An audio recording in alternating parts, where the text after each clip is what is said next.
मुलाजिम सपील के कमरे में चाय देने गया था। दस्तक देने पर सपील ने उसे अंदर आने की इजाज़त दी थी। आरजे को चाय पहुंचा दी तुमने? सपील ने पूछा। नहीं, वो अपने कमरे में नहीं है। हैं? कमरे में नहीं तो फिर कहाँ गया? मुलाजिम की बात सुनकर सपील हैरान हुआ। वो बाहर लॉन में बारिश में भीग रहे हैं। मुलाजिम की बात सुनकर सपील ने इस बात में सर हिलाया। लगता है मासूफ का आज ही सारे कपड़े गीले करने का इरादा है। सपील ने चाय की चुस्की लेते हुए सोचा, क्या उन्हें कोई नफसियाती मसला है? मुलाजिम ने डरते डरते पूछा। क्यों? ऐसा क्यों कह रहे हो तुम? सपील ने आबरू उठाकर गुस्से से उसे घूरा। नहीं, वो दरअसल मैंने अभी उन्हें लॉन में किसी से बातें करते देखा, जबकि वहां कोई नहीं था। मुलाजिम की बात सुनकर सपील चौंका। जाओ तुम, ऐसी कोई बात नहीं है, और अपने काम से काम रखो। सपील ने सख्त से लहजे में कहा तो मुलाजिम शुक्र करता वहां से भागा, जबकि पीछे सपील को रूहान के मुतालिक जानकर बहुत अफसोस हुआ था। अगले दिन इतवार था। सपील काम के सिलसिले में घर से बाहर गया था। रूहान अकेला लाउंज में बैठा था। पिछली रात वो कितनी देर तक जागता रहा था, पर ना जाने कब उसकी आंख लगी थी। लेकिन वो शायद सोया नहीं था। नींद तो वो होती है जिसके बाद हम उठें तो पुरसुकून हो, जबकि रूहान के मामले में ऐसा नहीं था। वो सोते में जागता था और जागते में सोता था। कुछ देर वो बैठा रहा, फिर उठा और ज़ोहर की नमाज अदा की। नमाज के बाद वो तर्जुमे वाला कुरान खोलकर बैठ गया था। कल रात उससे अपनी अलमारी भी सेट की थी। वो पाकिस्तान से अपने बैग और सूटकेस में कपड़े कम किताबें ज़्यादा लाया था। उससे जिन किताबों पर शक था कि लंदन से नहीं मिलेगी, वो उन सबको उठा लाया था, जिनमें ज़्यादातर इस्लामी किताबें थीं। कुरान पाक को पढ़ने के बाद उसके जहन में एक सवाल उभरा था, जो वो डॉक्टर बासित से पूछना चाहता था। उससे अभी कुछ देर पहले मोमिनीन के सफ़ात पढ़े थे। रूहान को हैरत हो रही थी। वो मोमिन तो क्या, अच्छा मुसलमान भी नहीं था। वो अभी धोखेबाज समझता था खुद को, और झूठा भी। अभी तक वो बड़ों की हर बात नहीं मानता था, बल्कि अपनी मर्जी करता था। उससे डॉक्टर बासित के अकाउंट को खोला और फिर वहाँ अपना सवाल लिखा था। उसे उम्मीद थी रिसर्च करने पर जवाब मिल जाएगा। शायद उससे पहले भी बहुत से लोगों ने ये सवाल किया हो। और उसके चेहरे पर एकदम रौनक छा गई थी जब उसे अपने सवाल से मुतल्लिक वीडियो मिली। इस्लाम और मुसलमानों के अमल में वाज़िया फ़र्क क्यों? अगर इस्लाम बेहतरीन मज़हब है, तो बहुत से मुसलमान बेईमान क्यों हैं, और धोखेबाजी और रिश्वत और मंशियात फ़रोशी में क्यों मुलविस हैं? ये सवाल किसी मुल्हिद ने किया था, और डॉक्टर बासित का जवाब मौजूद था। मैं आपकी बात से इत्फाक करता हूँ बरखुदा, आप बिल्कुल ठीक कह रहे हैं। डॉक्टर बासित ने तहम्मुल से सवाल सुनने के बाद बोलना शुरू किया। इस्लाम बिलाशुबा बेहतरीन मज़हब है, लेकिन मीडिया मगरिब के हाथ में है, जो इस्लाम से खौफज़दा है। मीडिया मुसलसल इस्लाम के ख़िलाफ़ खबरें नशर करता है। वो इस्लाम के बारे में गलत मालूमात पहुँचाता है। वो इस्लाम के बारे में गलत तासुर पेश करता है, गलत हवाले देता है, और वाक़यात को बढ़ा चढ़ा कर बयान करता है। जब किसी जगह कोई बम फटा है, तो बगैर किसी सबूत के सबसे पहले मुसलमानों पर इल्ज़ाम लगा दिया जाता है। वो इल्ज़ाम खबरों में सबसे ज़्यादा नुमायाँ होता है, लेकिन बाद में जब ये पता चलता है कि उसके ज़िम्मेदार गैर मुस्लिम थे, और ये एक गैर अहम और गैर नुमायाँ खबर बनकर रह जाती है। इसी तरह अगर कोई 50 बरस का मुसलमान किसी 15 साल लड़की से उसकी इजाज़त से शादी करता है, तो मगरबी अखबारात में वो पहले सफ़े की खबर बनती है। लेकिन जब कोई 50 साल गैर मुस्लिम 6 साल लड़की की अज़मत दरी करता है, तो ये सानहा अंदर के सफ़ात में एक मामूली सी खबर के तौर पर शाया होता है। अमेरिका में रोज़ाना अज़मत दरी के 2713 वाक़यात पेश आते हैं, लेकिन खबरों में जगह नहीं पाते, क्योंकि ये अमेरिकियों की तर्ज़ ज़िंदगी का एक हिस्सा है। हर मुआशरे में नाकारा लोग होते हैं। मैं इस बात से बाखबर हूँ कि ऐसे मुसलमान यकीनन मौजूद हैं, जो दयानतदार नहीं और धोखेबाजी और दूसरी मुजरिमाना सरगर्मियों में मुलव्विस हैं। लेकिन मीडिया ये बात साबित करता है कि सिर्फ मुसलमान ही उनका इर्तिकाब करते हैं। हालांकि ऐसे अफराद और जुराइम दुनिया के हर मुल्क और हर मुआशरे में होते हैं, और मैं ये भी जानता हूँ कि बहुत से मुसलमान बलानोश हैं और गैर मुसलमानों के साथ मिलकर शराब नोशी करते हैं। लेकिन मुस्लिम मुआशरे की मुजमी हालत बेहतर है। अगरचा मुसलमान मुआशरे में भी काली भेड़ें मौजूद हैं, मगर मजमूई तौर पर मुसलमानों का मुआशरा दुनिया का बेहतरीन मुआशरा है। हमारा मुआशरा दुनिया का वो सबसे बड़ा मुआशरा है जो शराब नोशी के खिलाफ है। यानी हमारे यहाँ आम मुसलमान शराब नहीं पीते। मजमूई तौर पर हमारा ही मुआशरा है जो दुनिया में सबसे ज़्यादा हैरात करता है। और जहाँ तक हया, मतानत, इंसानी इक़्तिदार और अखलाकियात का ताल्लुक़ है, दुनिया का कोई मुआशरा उनकी मिसाल पेश नहीं कर सकता।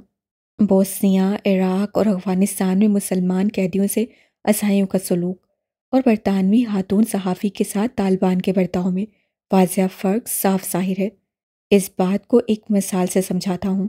अगर आप जानना चाहते हैं कि मर्सिडीज़ का नया मॉडल कैसा है और एक ऐसा शख्स जो ड्राइविंग नहीं जानता स्टीयरिंग पर बैठ जाए और गाड़ी कहीं दे मारे, तो आप किसको इल्ज़ाम देंगे? कार को या ड्राइवर को? फितरी बात है कि आप ड्राइवर को इल्ज़ाम देंगे। ये देखने के लिए कि कार कितनी अच्छी है, ड्राइवर को नहीं बल्कि कार की सलाहियत और उसके मुख्तलिफ पहलुओं को देखना चाहिए कि ये कितनी तेज़ चलती है, ईंधन कितना इस्तेमाल करती है, कितनी महफूज है, वगैरह वगैरह। इसी तरह अगर ये बात महज दलील के तौर पर मान भी ली जाए कि मुसलमान हराम है, तब भी हम इस्लाम को उसके पैरोकारों से नहीं जान सकते।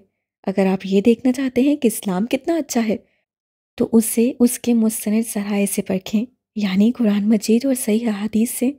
इस्लाम को मोहम्मद सल्लल्लाहु अलैहि वसल्लम की ज़ात गिरामी से परखें। अगर आप अमली तौर पर ये देखना चाहें कि कार कितनी अच्छी चलती है, तो उसके स्टीयरिंग व्हील पर किसी माहिर ड्राइवर को बिठाएं। उसी तरह ये देखने के लिए कि इस्लाम कितना अच्छा दीन है, तो उसका बेहतरीन तरीका ये है कि हम अल्लाह के आखिरी पैगंबर सल्लल्लाहु अलैहि वसल्लम को सामने रख कर देखें। मुसलमानों के अलावा बहुत से दुनियादार और गैर मुतासिब गैर मुस्लिम मौक़िन ने एलानिया कहा है कि हज़रत मोहम्मद सल्लल्लाहु अलैहि वसल्लम बेहतरीन इंसान थे। माइकल एच हार्ट ने तारीख पर असरअंदाज होने वाले 100 इंसान के अनवान से किताब लिखी, जिसमें सर फहरिस्त पैगंबर इस्लाम मोहम्मद सल्लल्लाहु अलैहि वसल्लम का इसमें गिरामी है। गैर मुसलमानों की और भी बहुत सी मिसालें हैं जिनमें उन्होंने नबी सल्लल्लाहु अलैहि वसल्लम की बहुत तारीफ की है। मसलन थॉमस कार्लाइल, ला मॉर्टन वगैरह। तो ये आपका कहना दुरुस्त है, मुसलमान और इस्लाम में अमल में वाज़िह फ़र्क है। लेकिन चूँकि मुसलमान एक इंसान है जो आदम की औलाद है और गलती उसकी फितरत में शामिल, तो बेहतर है कि आप इस्लाम के बेहतरीन लोगों को देखें। आपको पता चल जाएगा कि इस्लाम कितना मजबूत दीन है। डॉक्टर बासित खामोश हो चुके थे। हॉल तालियों से गूंज उठा था। रूहान सकते की हालत में उन्हें सुन रहा था। मुसलमान परफेक्ट नहीं है, जबकि इस्लाम परफेक्ट है मिस्टर आरजे। तो आप मुसलमानों को नहीं, इस्लाम को देखें। उम्मे आनम के अल्फाज उसकी समाज से टकराए थे। इस सवाल का जवाब तो वो 2 जुमलों में बहुत पहले दे चुकी थी। वो क्यों नहीं समझा था? शायद हर चीज़ का एक वक्त मुकर्रर है और शायद समझने का भी। वीडियो देखने के बाद रोहान जल्दी से उठा था और कपड़े बदले। उसे अल्नूर इदारे में जाना था जो डॉक्टर बासित का था। वो वहाँ से तालीम हासिल करना चाहता था। सबील घर नहीं था और ना ही गाड़ी थी, और रोहान ने अभी गाड़ी नहीं ली थी। उससे ट्रेन से जाने का फैसला किया। पता उसे मालूम था। तकरीबन 15 मिनट बाद वो ट्रेन में बैठा था। शीशे से वो पीछे की जानिब भागते नज़ारों को देख रहा था। उसके सामने सीट पर एक लड़का और लड़की बैठे थे। तो तुम्हारा अपनी गर्लफ्रेंड से ब्रेकअप क्यों हुआ? लड़की ने लड़के से सवाल किया था। शायद वो दोनों दोस्त थे। तुम जानती हो, मेरी गर्लफ्रेंड बहुत मजबी किस्म की थी। एक दिन वो कहने लगी कि उसे खुदा से इश्क है। मुझे हैरत हुई। मैंने कहा कि तुम खुदा से इश्क नहीं कर सकती, तुम्हारी इतनी औकात नहीं। हाँ, अलबत्ता तुम चाहो तो उसे आशिक बना सकती हो। बस इतनी सी बात थी, और वो उठी और चाय का कप मेरे सर पर मार कर चली गई। लड़की की बात सुनकर लड़की हो बसी थी। अलबत्ता रूहान टटका था। उसे वो रात याद आ गई थी। उस रात जब वो खानम को ढूंढते हुए उसके घर पहुंच गया था, जब वहां पर उससे फ़कीर ने उससे पलट जाने को कहा था। लेकिन रूहान में इतनी हिम्मत नहीं थी। वो वहीं घुटने ज़मीन पर टिका कर बैठ गया था। उसकी हालत गैर हो रही थी। वो हर हालत में खानम से मिलना चाहता था। एक बात कहूँ, अगर तुम उस पर अमल करोगे तो सब कुछ तुम्हारी मंशा के मुताबिक होगा। फ़कीर के पुरसरार लहजे में कहने पर वो चौंका था। जाओ और जाकर अल्लाह को आशिक बना लो। जब तू उसे अपना बना लेगा और उसका बन जाएगा, तो सब मिल जाएगा तुझे जो नामुमकिन है, सब मुमकिन हो जाएगा। फ़कीर की बात सुनकर आरजे को हैरत हुई थी। उसे इतना पता था कि अल्लाह को आशिक कहना गलत था। वो जानता था उसके घर में अल्लाह से इश्क करने की बातें की जाती हैं, ना कि उसे आशिक बनाने की। उसे फ़कीर पर किसी पागल का गुमान हुआ था। सोच क्या रहा है? अब जा यहाँ से। फ़कीर चिल्लाया था, लेकिन वो उलझा उलझा सा उसे देख रहा था। इससे पहले वो कुछ कहता, फ़कीर अपनी जगह से उठा और उसके पास से गुजरकर गली में कहीं गायब हो गया था। रूहान को वो रात याद आ गई थी। वो फ़कीर की बात को नज़रअंदाज कर चुका था, लेकिन आज फिर उसके सामने किसी ने वही बात की थी। उससे हैरत हो रही थी। रूहान कुछ कहना चाहता था। वो उस लड़की से पूछना चाहता था कि अल्लाह से इश्क क्यों नहीं किया जा सकता, लेकिन शायद उनका स्टेशन आ गया था और वो दोनों उतर गए थे। रूहान उलझ कर रह गया था। वो अलनूर स्कूल पहुंच चुका था। गेट पर गार्ड ने उसका शनाख्ती कार्ड चेक किया था और फिर उसे अंदर जाने की इजाज़त दे दी थी। ये इदारा बहुत खूबसूरत था, बहुत बड़ा था और बहुत खूबसूरती से सजाया गया था। वो नफासत से कदम उठाता रिसेप्शन की तरफ बढ़ा था। रिसेप्शन पर एक लड़का बैठा था जो शायद मगरिब का ही रहने वाला था। अस्सलाम वालेकुम व रहमतुल्लाहि व बरकातुहू। इससे पहले रूहान कुछ कहता, उस लड़के ने रूहान को सलाम किया था, जिसका जवाब रूहान ने हैरान होते हुए दिया था। जी, आपका नाम? लड़के ने पूछा था। यकीनन वो मुसलमान था। रूहान जबील। उससे नाम बताया। ओहो, क्या वाकई, माशाल्लाह माशाल्लाह। डॉक्टर साहब ने बताया था कि उनका बेटा आएगा इस जगह। उसका हाथ ख्याल रखना है। वो लड़का कहता हुआ रूहान के गले लग गया, जबकि रूहान तो हैरत से गूंग खड़ा था। उसे यकीन नहीं आ रहा था कि डॉक्टर बासित उसे अपना बेटा मानता था। शिद्दत जज्बात से उसकी आंखें नम हुई। इससे पहले वो कुछ कहता, वो लड़का उसे लेकर एक कमरे की तरफ बढ़ गया था। अगले दिन कोर्ट जाते हुए सबील ने उसे यूनिवर्सिटी छोड़ा था। बेस्ट ऑफ लक मोहब्बत के देवता, और यहाँ मोहब्बत की देवियों से बचकर रहना। वो शरारत से कहता गाड़ी भगा कर ले गया था, जबकि रूहान उसकी शरारत पर मुस्कुरा कर रह गया था। वो एक गहरी सांस लेकर यूनिवर्सिटी में दाखिल हुआ था। कुछ देर आवारागर्दी करने के बाद उसे अपना डिपार्टमेंट मिल गया था। यहाँ का माहौल बिल्कुल वैसा ही था जैसा एक यूनिवर्सिटी का होता है। हर तरफ कह के ज़िंदगी से भरपूर स्टूडेंट्स, शरारतें करते कुछ टीनेज। वो सब देखकर बस हल्का सा मुस्कुरा दिया था। उसे मिक्की के साथ गुजरे अपने दिन याद आ गए थे। पहले लेक्चर में क्या पढ़ाया गया था, उसे कुछ खास समझ नहीं आई थी। उसका दिमाग कल वाले सवाल में अटका था। वो जल्द अज जल्द डॉक्टर बासित से बात करना चाहता था। पहला लेक्चर कब ख़त्म हुआ, प्रोफेसर कब क्लास से गया, उसे कुछ खबर नहीं थी। वो तब चौंका जब दूसरा प्रोफेसर क्लास में दाखिल हुआ। रूहान क्लासेस शुरू होने के बाद एक हफ्ता लेट आया था। सबका तारुफ यकीनन हो चुका था। उसे वहाँ अभी तक कोई भी नहीं जानता था। हे यू, कहाँ गुम हो? प्रोफेसर ने उसे गहरी में गर्क देखकर पूछा। शायद प्रोफेसर काफ़ी तेज नज़र थे। Yes professor. वो चौंक कर सीधा हुआ। क्या नाम है तुम्हारा? वो अब पूछ रहे थे। रोहान जबील। रोहान ने खड़े होते हुए कहा। प्रोफेसर के चेहरे पर हैरत फैल गई थी। क्या तुम सच में वही हो जो हमेशा से गोल्ड मेडल हासिल करता है, गैर मामूली सलाहियतों के मालिक? वो हैरत से पूछ रहे थे। जी। रोहान को समझ नहीं आ रही थी कि वो इतने हैरान क्यों हो रहे हैं। मैंने तुम्हारी फाइल देखी थी और तभी तुम्हें इस यूनिवर्सिटी में एडमिशन के लिए ओके किया था, लेकिन शक था कि शायद एडमिन ऑफिस वाले तुम्हारे रिजेक्ट ना कर दें। वेल, मैं हूँ प्रोफेसर जस्टिन, यहाँ का एचओडी, और मुझे तुमसे मिलकर खुशी हुई। प्रोफेसर के उसकी तारीफ करने पर क्लास में हलचल सी मच गई थी। स्टूडेंट्स पीछे मुड़ मुड़ कर उसे देख रहे थे। Thank you so much professor.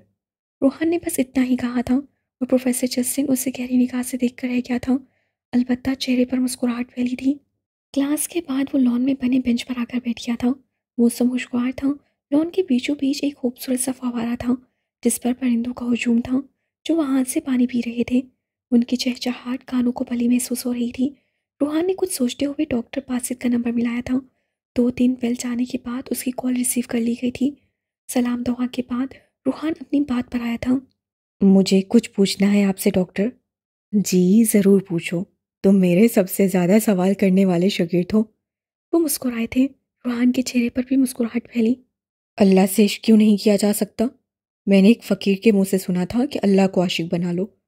उससे इश्क करना इंसान के बस की बात नहीं। इसकी क्या वजह है? रूहान की बात सुनकर डॉक्टर बासित मुस्कुराए थे। मुझे ये बताओ कि आशिक कौन होता है? आशिक वो जो महबूब के कहने पर चले, उसका हाथ ख्याल रखे, जो महबूब करे वो ही करे। महबूब भूखा हो और कुछ ना खाए तो वो भी भूखा रहे। रूहान ने अपनी तरफ से एक आशिक की खसूसियात बयान कर दी थी। बिल्कुल। तो मुझे बताओ कि अगर तुम अल्लाह से इश्क करना चाहो तो इन सब खसूसियात पे पूरा उतर सकते हो? अल्लाह को ऊँघ नहीं आती, क्या तुम उसके लिए सारी ज़िंदगी जाग सकते हो? अल्लाह तुम्हें हर वक्त ध्यान में रखता है, क्या तुम उसे हर वक्त ध्यान में रख सकते हो? अल्लाह तुम्हारे दिल के राज जानता है, क्या तुम अल्लाह को इतना जान सकते हो? अल्लाह तुम्हें बहुत सी नेमतें अता करता है, तो अल्लाह को क्या दे सकते हो तुम? डॉक्टर बासित के सवालों ने रूहान को ठटकने पर मजबूर किया था। आशिक का दर्जा बहुत बड़ा है, जिस पर सिर्फ अल्लाह ही पूरा उतर सकता है। वो इन सब खसूसियात पर पूरा उतरता है जो एक इंसान के बस की बात नहीं। इसलिए जो फ़कीर ने कहा वो उसने अपनी तरफ से ठीक कहा था। इंसान तो बस अल्लाह के अहकाम मानकर उसे अपना बनाकर उसका महबूब बंदा बन सकता है।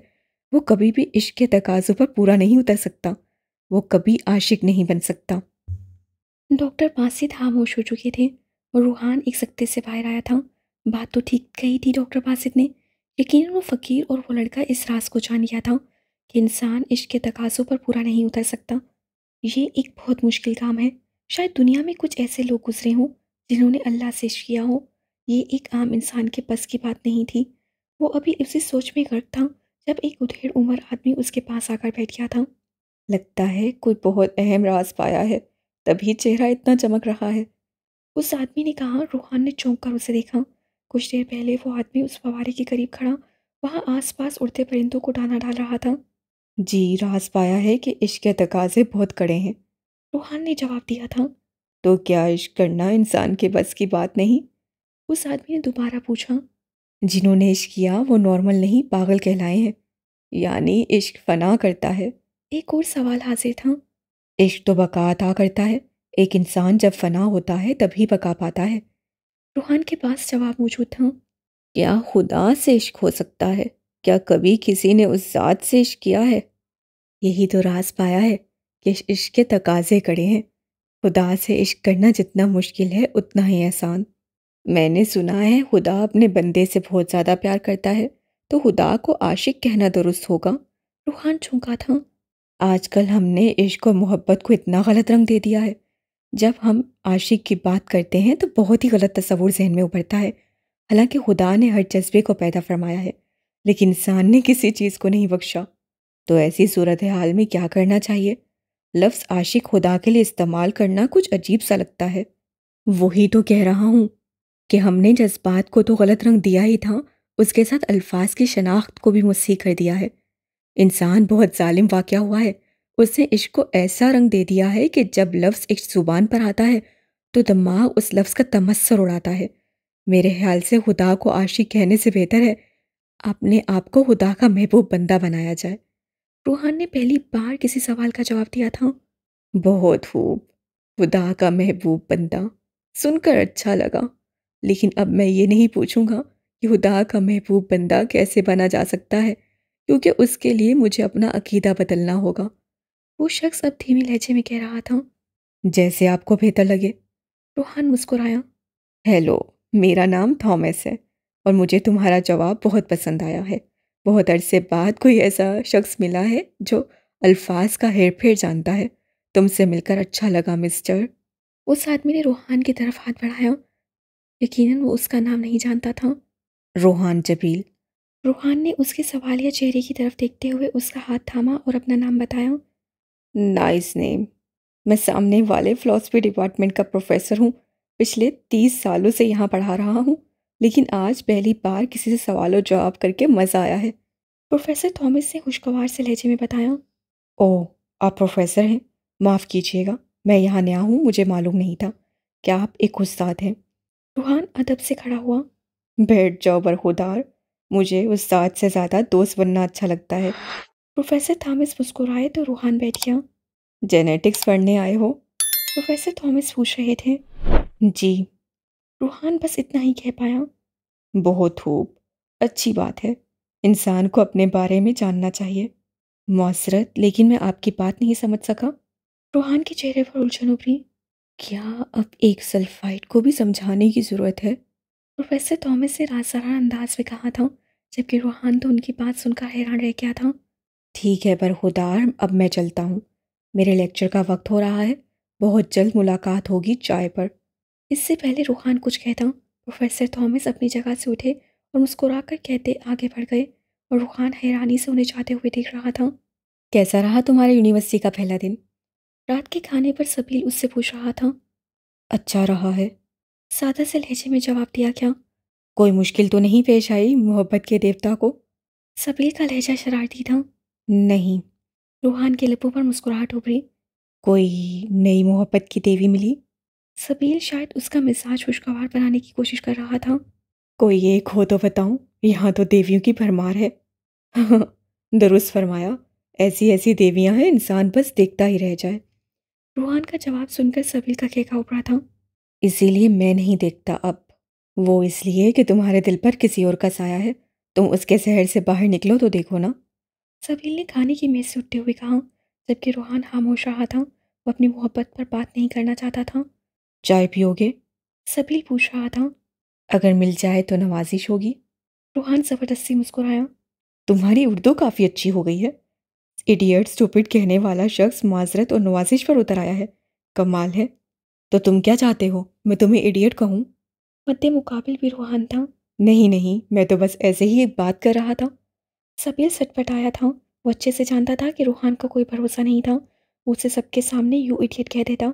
सबीर के सटपटाने पर रूहान के होंठों पर मुस्कुराहट उभरी थी, जिससे वो कमाल महारत से छुपा गया था। जबकि सबीर किचन की तरफ बढ़ गया। रूहान ने अलनूर जाना शुरू कर दिया था और वो बाकायदा वहाँ का एक तालिब इल्म था। उसकी किरत अच्छी थी। वहाँ बहुत अच्छे मौलवी मौजूद थे जो बच्चों को और नए आने वालों को पढ़ाते थे। रूहान हैरान होता था। वो जब कुछ पढ़ना शुरू करता था तो लफ्ज़ बेहतरीन अंदाज में उसके मुंह से अदा होते थे। उसे याद आया था वो कुरान पाक मुकम्मल कर चुका था और हिफ्ज़ कर रहा था जब मौलवी ने उस पर शैतान का थप्पा लगाकर उसे मस्जिद से निकाल दिया था और फिर उसकी माँ ने उसे पढ़ाना शुरू किया था। इससे पहले कि वो अपना हिफ्ज़ मुकम्मल करता, वो हमेशा के लिए दुनिया छोड़कर चली गई थी। रूहान को अब समझ आया था वो सब आयात, वो सब अल्फाज वो उसके लाशौर में कहीं महफूज हो गए थे। और अब उसे ये जानकर खुशी होती थी कि वो कभी इस कलाम पाक से जुड़ा था। उस दिन रूहान क्लास में दाखिल हुआ तो वहाँ एक अजीब सी हलचल मची थी। क्लास में कोई भी प्रोफेसर मौजूद नहीं था, बल्कि प्रोफेसर की जगह पर डाइस के करीब एक लड़की खड़ी थी। वो उसी क्लास फेलो थी। रूहान ने उसे पहले भी देखा था। क्या कोई खास ऐलान है एमी? एक लड़के ने पूछा था। हाँ, बहुत खास ऐलान है, एमी ने मुस्कुराकर जवाब दिया। तो उसका नाम एमी था। रूहान को अभी तक स्टूडेंट्स का ज़्यादा नहीं पता था। वो वक्त पर क्लास में आता और फिर चला जाता था। वो मुसलमान था। उसे क्लास फेलोज जो कि ज़्यादातर ईसाई और यहूदी थे, उसके मुस्लिम होने से हार खाते थे और शायद इसी वजह से कोई उससे ज़्यादा बात नहीं करता था और ना ही रूहान ने किसी से दोस्ती करने की कोशिश की थी। वो क्लास में ज़्यादातर खामोश रहता था। जैसा कि सबको मालूम है, आज हमारी यूनिवर्सिटी की शान, हमारी क्लास की जान एल्फ लौट आई है, जो कि एक टूर पर गई थी। एक तो ये बहुत बड़ी खुशखबरी है। एमी की बात सुनकर एल्फ के नाम पर क्लास में हूटिंग हुई थी। सारे स्टूडेंट्स पहली सीट पर बैठे उस लड़की को देख रहे थे जिसकी रूहान की तरफ पुश थी। और एल्फ हमेशा की तरह इस बार भी हमारी क्लास के लिए एक ऑनर लेकर आई है, चैम्बर ऑफ डिस्कशन का ऑनर, जो वो खुद बताएगी। एमी की इस बात पर जोरों शोर से हूटिंग हुई थी। वो टाइस से नीचे उतर आई थी और फिर एल्फ अपनी जगह से उठी थी। एल्फ के खुले बाल कंधों पर बिखरे हुए थे। बिलाशुबा वो एक खूबसूरत लड़की थी। रूहान ने एक नज़र उसे देखा था और फिर अपने चेहरे का रुख खिड़की की तरफ मोड़ लिया था। अब वो बाहर कुछ तलाश कर रहा था आसमान की वस्तुओं में। हेलो गाइस, मुझे उम्मीद है आप सबने मुझे मिस किया होगा, है ना? वो मुस्कुराकर पूछ रही थी। उसकी आवाज़ रूहान के कानों से टकरा रही थी। उसके बोलने का अंदाज अच्छा था। तो जैसा कि आप सब जानते हैं कि चैम्बर ऑफ डिस्कशन में डिस्कशन का हिस्सा बनना बहुत ही मुश्किल काम है और बहुत कम लोग उस डिस्कशन में हिस्सा ले सकते हैं। और यकीनन वो लोग खुशकिस्मत होते हैं जिन्हें ये एजाज़ हासिल होता है। प्रोफेसर जस्टिन ने हमें एक असाइनमेंट दिया था। हर स्टूडेंट का टॉपिक अलग है और प्रोफेसर जस्टिन चाहते हैं कि हम सब अपनी इस असाइनमेंट को चैम्बर ऑफ डिस्कशन में प्रेजेंट करें। रूहान चैम्बर ऑफ डिस्कशन के बारे में कुछ नहीं जानता था।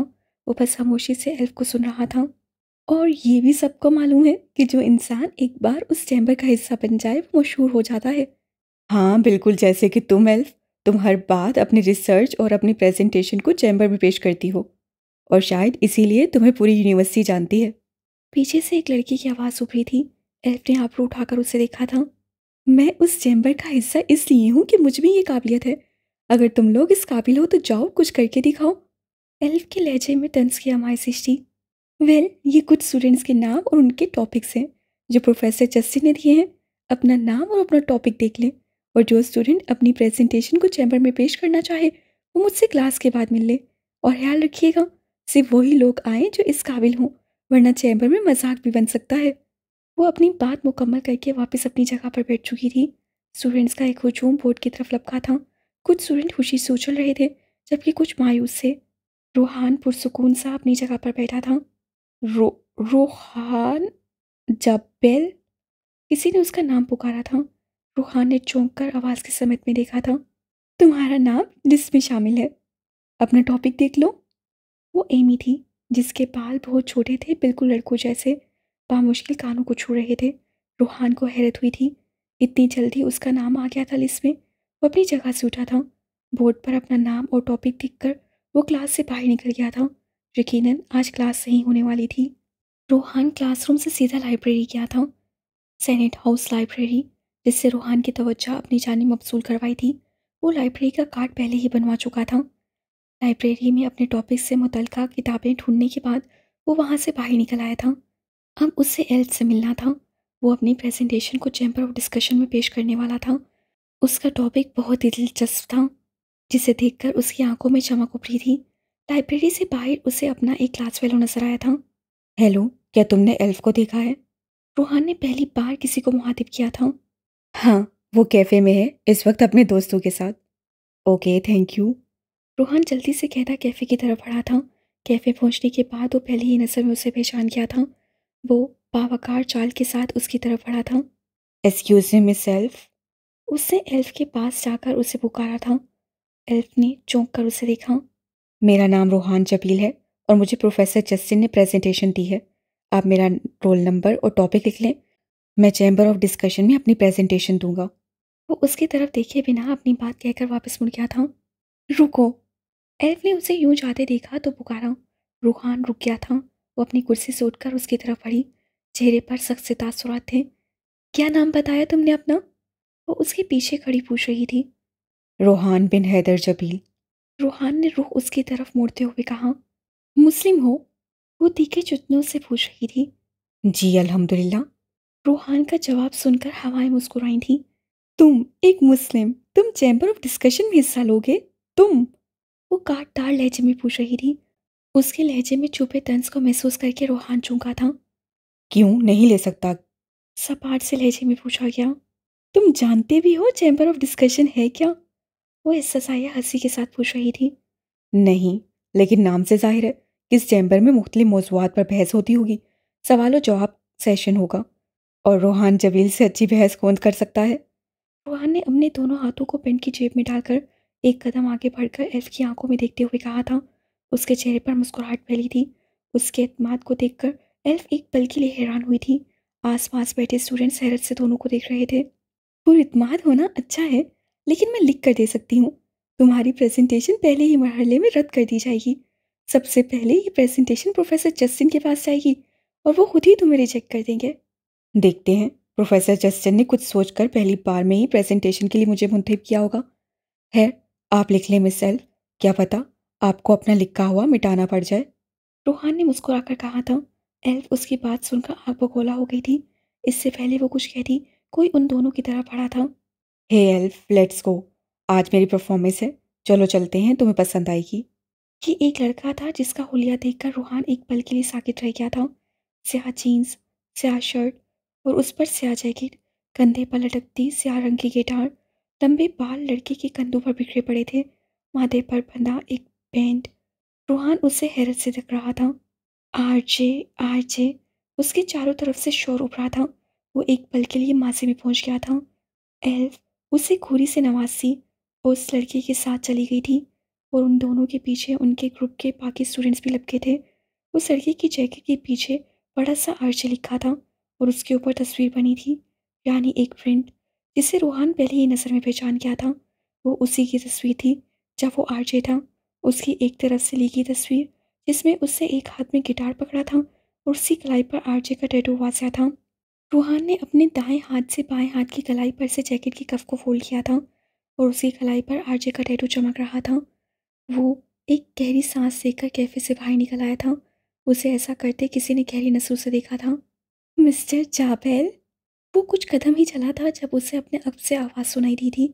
रूहान रुका और पलट कर देखा। उसके पीछे एमी खड़ी थी, छोटे बालों और लड़कों जैसे खुलियों वाली वो लड़की जिसका चेहरा मासूम था। यस। रूहान ने सवालिया नजरों से उसे देखा। आह, वो तुम्हारा नाम इतना मुश्किल क्यों है? एमी से जब कोई बात ना बनी तो उसने बेतुका सा सवाल किया। रूहान के चेहरे पर एक नर्म सी मुस्कुराहट फैल गई थी। नहीं तो, लेकिन शायद आपको मुश्किल लगता हो। वो जवाब देने के बाद पलटा और चलना शुरू किया। एमी ने भी उसका साथ दिया। हो सकता है, लेकिन तुम्हें क्या लगता है प्रोफेसर जस्टिन एक मुस्लिम लड़के को चैम्बर ऑफ डिस्कशन का हिस्सा बनने देंगे? एमी ने सवाल किया। क्यों? क्यों नहीं बनने देंगे? उन्हें मुसलमानों से डर लगता है क्या? रूहान के उल्टे सवाल पर एमी गड़बड़ा गई थी। नहीं, मेरा ये मतलब नहीं था।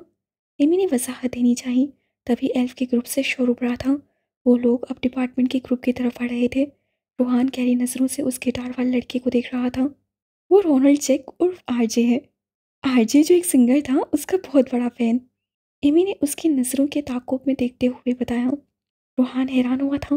वो नहीं जानता था कि आरजे लाखों नहीं बल्कि करोड़ों दिलों पर राज करता था। याद आया, तुम भी तो पाकिस्तान से हो ना? क्या तुमने आरजे को देखा है? क्या तुम कभी उससे मिले हो? वो भी पाकिस्तान से था। बहुत अच्छा गाता था। कभी कभी सोचती हूँ तो हैरान होती हूँ कि पाकिस्तान जैसे मुल्क में भी कोई आरजे जैसा इंसान पैदा हो सकता है।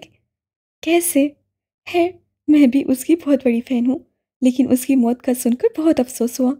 और सच मानो तो मुझे यकीन ही नहीं होता कि वो मर चुका है। एमी बिना ब्रेक बोले जा रही थी। शायद उससे चुप रहना या दूसरे शख्स की बात सुनना नहीं सीखा था। मैं नहीं जानता किसी आरजे को। रोहान ने अजीब से लहजे में जवाब दिया था। एमी ने गौर से रोहान को देखा। आज फिर ये अपनी बेसुरी आवाज़ से लोगों के कानों को पकाने वाला है। बेवकूफ़ कहीं का, खुद को आरजे कहलवाता है। लोग इसे इसलिए पसंद करते हैं कि ये खुद को आरजे जैसा बना कर रखता है। लेकिन शायद इसे पता नहीं कि रोनाल्ड से आर और जैकब से जे लेने पर कोई आरजे थोड़ी ना बन जाता है। एमी के लहजे में रोनाल्ड के लिए तंज जबकि आरजे के लिए सताइश थी। रोहान एमी को बस देख कर रह गया था। वो उसे कैसे बताता कि आरजे से रोहान तक का सफ़र उससे कितनी मुश्किलों से तय किया था। और यहाँ सब आरजे पर मरते थे। ठीक कहा आपने। आरजे नाम रखने से कोई आरजे थोड़ी बन जाता है। वो भी किसी हंसी हंसिया था। एमी इस बार चौंकी थी। मौसम काफ़ी ख़राब हो रहा था। ठंडी हवाएं उन दोनों की हड्डियों में घुसी जा रही थीं। रूहान ने अपनी जैकेट की कॉलर को खड़ा किया था। उसे यकीन था कुछ देर तक बारिश होने वाली थी। इससे पहले एमी कुछ कहती, बारिश के नन्हे नन्हे कतरों ने ज़मीन को छुआ था। मुझे ऐसा क्यों लगता है कि मैंने तुम्हें पहले कहीं देखा है? तुम्हारा चेहरा किसी से मिलता है? एमी ने उसके चेहरे को नज़रों के आसार में कैद करते हुए कहा था। लेकिन कोशिश के बावजूद भी वो उससे ये नहीं कह पाई थी कि उसका चेहरा आरजे से मिलता था। उसकी सहर अंगेज मुस्कुराहट, उसका एटीट्यूड। किससे मिलता है? रूहान ने धड़कते दिल से पूछा। आरजे से। शायद कुछ कुछ, लेकिन नहीं, वो काफ़ी अलग था। उसका अंदाज ही अलग था। लेकिन लेकिन बेहादसा जब मेरी पहली बार तुम पर नज़र पड़ी थी तो मुझे लगा था मैं आरजे को देख रही हूँ। फिर तुम्हारे हुलिये पर गौर करने से पता चला कि शायद वो मेरे दिमाग पर कुछ ज़्यादा ही हावी हो चुका है, इसलिए नज़र आता है। एमी की बात सुनकर रोहान का कहका लगाने को दिल किया था, लेकिन वो खुद पर जब्त कर गया था। आपको गलतफहमी हुई मिस एमा। मैं रूहान बिन हैदर जबील हूँ, आरजे नहीं। दुनिया में बहुत से लोगों की शक्ल आपस में मिलती है। शायद आरजे की भी मुझसे मिलती हो, लेकिन एक बात तो तय है, आरजे भी एक ही था, उस जैसा कोई नहीं था। और रूहान जबील भी एक ही है। आरजे रूहान जबील जैसा नहीं हो सकता। वो पुरसरार से लहजे में कहता मुस्कुराया था और फिर एमी को गुड बाय कहता मजबूत कदम उठाता उससे दूर होता चला गया था। एमी रिमझिम बरसती बारिश में खड़ी उसे जाते देख रही थी। बिलाशुबा वो बहुत सहर अंगेज बातें करता था। एमी को वो पहले दिन से सबसे अलग लगा था। वो उससे बातें करना चाहती थी, लेकिन उसका संजीदा अंदाज एमी को बात करने ही नहीं देता था। लेकिन आज आज एमी को उसका एतमाद पसंद आया था और खास तौर पर एमी को उसका एमा कहना अच्छा लगा था। वो उसे दूर तक जाते देखती रही थी जब तक वो नज़रों से ओझल नहीं हो गया था और फिर मुस्कुराकर आगे बढ़ गई थी। उस रात रोहान ने घर आकर सबसे पहले अपने पुराने आरजे वाले अकाउंट को ओपन किया था, सालों बाद। और फिर उसने उस अकाउंट को हमेशा के लिए डिलीट कर दिया था। वो चाहता था कि लोग आरजे को भूल जाएं, हमेशा के लिए। लेकिन उसके जाने से क्या होता था, लोग खास लोगों को जल्द नहीं भूल पाते और आरजे भी खास लोगों की फहरिस्त में सबसे ऊपर था। वो अपने कमरे में आरामदेह कुर्सी पर टेक लगाए आंखें मूंदे लेटा था। उसकी सोच बस एक इंसान की गिर्द घूम रही थी। उसने अपने दिल को तड़पते पाया था। अभी कुछ देर ही गुजरी थी जब उसे अपने कमरे में एक मानूस सी खुशबू का एहसास हुआ था। वो आ गई थी। हाँ, वो उसके तसव्वुर पर हावी हो गई थी। आ गई हो तुम? आज काफ़ी देर नहीं करती? रूहान आंखें बंद किए पूछ रहा था। उसे डर लगता था आंखें खोलने से। उसे डर था कि अगर वो आंखें खोलेगा तो वो चली जाएगी। वो अंधेरों में जब वो बेनाई से महरूम हो गया था तब भी उसके साथ ही रही थी। आज तुमने बहुत अच्छा काम किया, वो मुस्कुरा कर कह रही थी। जानता हूँ, आरजे का अकाउंट डिलीट कर दिया मैंने। उस पर जितनी भी गाने की वीडियोस थी सब खत्म हो गई, लेकिन बहुत से लोगों के पास यकीनन अभी भी महफूज होंगी और उन्हें ख़त्म करने के लिए मुझे हैकर बनना पड़ेगा। वो मुस्कुरा कर बता रहा था। उसकी बात सुनकर मुस्कुरा दी थी। हाँ, मुझे ये काम पसंद आया। दुनिया को चाहिए कि वो आरजी को भूल जाए और रूहान जबील को याद रखे। वो उसके बहुत आसपास थी। आवाज़ साफ सुनाई दे रही थी। मुझे पता था तुम्हें पसंद आएगा। तुम्हें आरजे नहीं पसंद था। देखो, मैंने आरजे को ख़त्म कर दिया। कमरे के बाहर मुलाजिम उससे चाय पूछने का आया था और फिर उसी कमरे से बातों की आवाज़ें सुनकर ठटक कर रुक गया था। डरते डरते उसे कमरे का दरवाज़ा थोड़ा सा खोल कर देखा था। सामने कुर्सी पर टेक लगाए रूहान बोल रहा था। वो बातें कर रहा था किसी से, लेकिन कमरे में कोई नहीं था। मुलाजिम का ये मंजर देखकर सांस खुश्क हो गया था। उसे तो पहले ही दिन से रूहान पर शक था। रूहान को यूं किसी से बातें करते देख कर मुलाजिम इतना डर गया था कि दरवाज़ा बंद किए बिना ही नीचे की जानिब दौड़ लगा दी थी। यकीनन वो दोबारा उसके कमरे का रुख करने वाला नहीं था। बहुत बदल गए हो तुम, वो ज़ेरे लब बड़बड़ाई थी, लेकिन रूहान उसकी सरगोशी सुन चुका था। तुम्हें जब कभी मिले फुर्सतें मेरे दिल से बोझ उतार दो। मैं कई दिनों से उदास हूँ, मुझे कोई शाम उधार दो। किसी को मेरे हाल से न गर्ज है न कोई वास्ता। मैं बिखर गया हूँ, समेट लो। मैं बिखर गया हूँ, संवार दो। कमरे में रूहान की पुरसोज आवाज़ सरगोशियों की सूरत में बिखरी थी। वो जा चुकी थी। कमरे में कोई नहीं था, सिर्फ वो था। उसकी तन्हाई थी। एक आंसू उसकी आंख के कोने से निकला था और फिर कनपटी से होता हुआ पीछे कुर्सी के नर्म और कुदास गद्दी में जज्ब हो गया था।